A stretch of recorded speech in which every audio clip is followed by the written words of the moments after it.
DFA Online. News and events from different Philippine embassies and consulates around the world. DFA Online. Here on Radyo Pilipinas World Service. Good day. This is DFA Online and I'm your host, Steph Vicente. The Philippines and Kenya convened the Second Joint Commission on Bilateral Cooperation or JCBC last week here in Manila. The meeting was co-chaired by Philippine Foreign Affairs Assistant Secretary Herminia V. Aguilar Usudan of the Office of Middle East and African Affairs or OMEA and Ambassador Josephat Maikara, Director General for Political and Diplomatic Affairs of Kenya's Ministry of Foreign and Diaspora Affairs or MOFDA. Both sides reaffirmed both countries' commitment to strengthening ties across political, economic, security, cultural, and multilateral areas, building on the progress of the inaugural JCBC held in Nairobi in the year 2023. Discussions highlighted economic performance in both countries and shared interests in expanding trade and investment, greater market access and cooperation in the blue economy, shipping and maritime industries, tourism, and hospitality sectors. The two sides also emphasized the need for closer collaboration in education and training, creative industries, and the implementation of the 2023 MOU on cultural cooperation. DFA Online. Here on Radyo Pilipinas World Service. In other news stories, the Philippines and India, UN founding members both in 1945, exchanged first-day covers or FDC of the respective postage stamps commemorating the 80th anniversary of the World Body.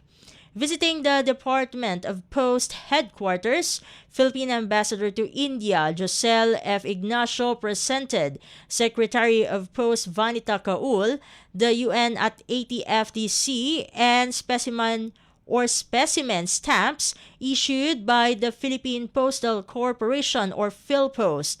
The series was unveiled by then Philippine Foreign Affairs Secretary Enrique A. Manalo in Manila last June 25, the eve of the anniversary of the Philippines signing of the UN Charter in San Francisco. Titled The Philippines 80 Years in the United Nations, A Journey of Hope and Endeavor, the design was by Filipino junior diplomat Marthy Ange, who drew inspiration from the styles of renowned Filipino artists as well as traditional Filipino patterns and cultural motifs. Secretary Kaul expressed sincere appreciation for the donation, which she assured will find a prominent place in the foreign section of the National Philatelic Museum in New Delhi once its ongoing renovation is completed. DFA Online. Here on Radyo Pilipinas World Service.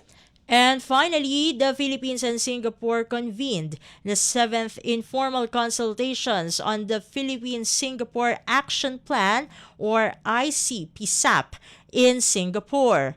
The 7th ICPSAP was co-chaired by Philippine Foreign Affairs Undersecretary for Policy Maria Helen B. de la Vega for the Philippines and Foreign Ministry Permanent Secretary Albert Chua for Singapore. Building on previous consultations and recent high-level leader visits, the 7th ICPSAP featured comprehensive and practical discussions on both ongoing and potential initiatives for emerging areas of collaboration. The two vice ministers engaged in fruitful discussions on the state of bilateral relations, highlighting economic cooperation and opportunities to expand Philippine agricultural exports to Singapore. The delegations also exchanged views and discussed shared interest for stronger cooperation on green economy, energy, climate change and carbon credit initiatives, water and waste management, smart and sustainable infrastructure, biodiversity or conservation, and people-to-people ties. DFA Online. Here on Radyo Pilipinas World Service.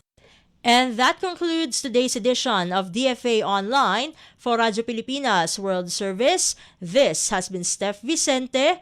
Good day and stay safe, everyone. DFA Online. News and events from different Philippine embassies and consulates around the world. DFA Online. Here on Radyo Pilipinas World Service.